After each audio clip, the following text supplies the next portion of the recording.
அங்கே ஓட்ட பல்லாம் வந்துருச்சு பாரு. எத்து பல்லாம் ஒரு கை சூப்பினா அப்புறம் பெரிய பிள்ளைய எனக்கு சொல்லக்கூடாது. நான் எடுத்து விடுவேன், நீ என்னை திட்டுற. நீ இங்கே பாரு எடுத்து விடுற, நீ திட்டுவேன். நீ எனக்கு தெரியும் சந்து பல்லாம் வந்துச்சுன்னா என்னை சொல்லக்கூடாது.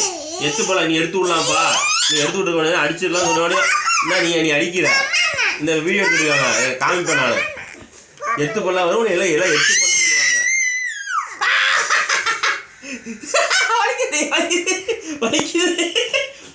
விட்டுருவேன் சொல்ல மாட்டேன். பள்ளி எத்து பல்லாம் வந்து ஏப்பா கை சூப்படி எடுத்து விடுறேன்னு சொல்லேன்னு வச்சுக்க, அடிச்சு போடுவேன் அப்புறம் நான். வலிக்குது இங்கே எத்துக்குமா சந்து பல் வந்துச்சு பாருங்க பாருங்க. இப்போயே சந்து பல் வந்துருச்சு இந்த பிள்ளைக்கு. 2 வயசு தான் ஆகுது இந்த பிள்ளைக்கு. இப்போ சந்து பல் வந்துச்சு. அப்புறம் பெரிய பெரிய பிள்ளையான பிறகு அப்போ நான் கை சூப்பிட்டு நீ எடுத்து விட வேண்டியதான் நீ சொன்னேன்னு வச்சுக்க, அப்போ அடிச்சு போடுவேன் உன்னைய. சரியா? கை சூப்புக்க நீ கை சூப்பு பல்லு எத்து பல்ல அப்புறம் அசிங்கமாக இருக்கும் உனக்கு. புள்ள அசிங்கமாக போயிருப்பான். எடுக்க கையை எடுத்து விட்டுறேன். என் கை வலிக்குதா?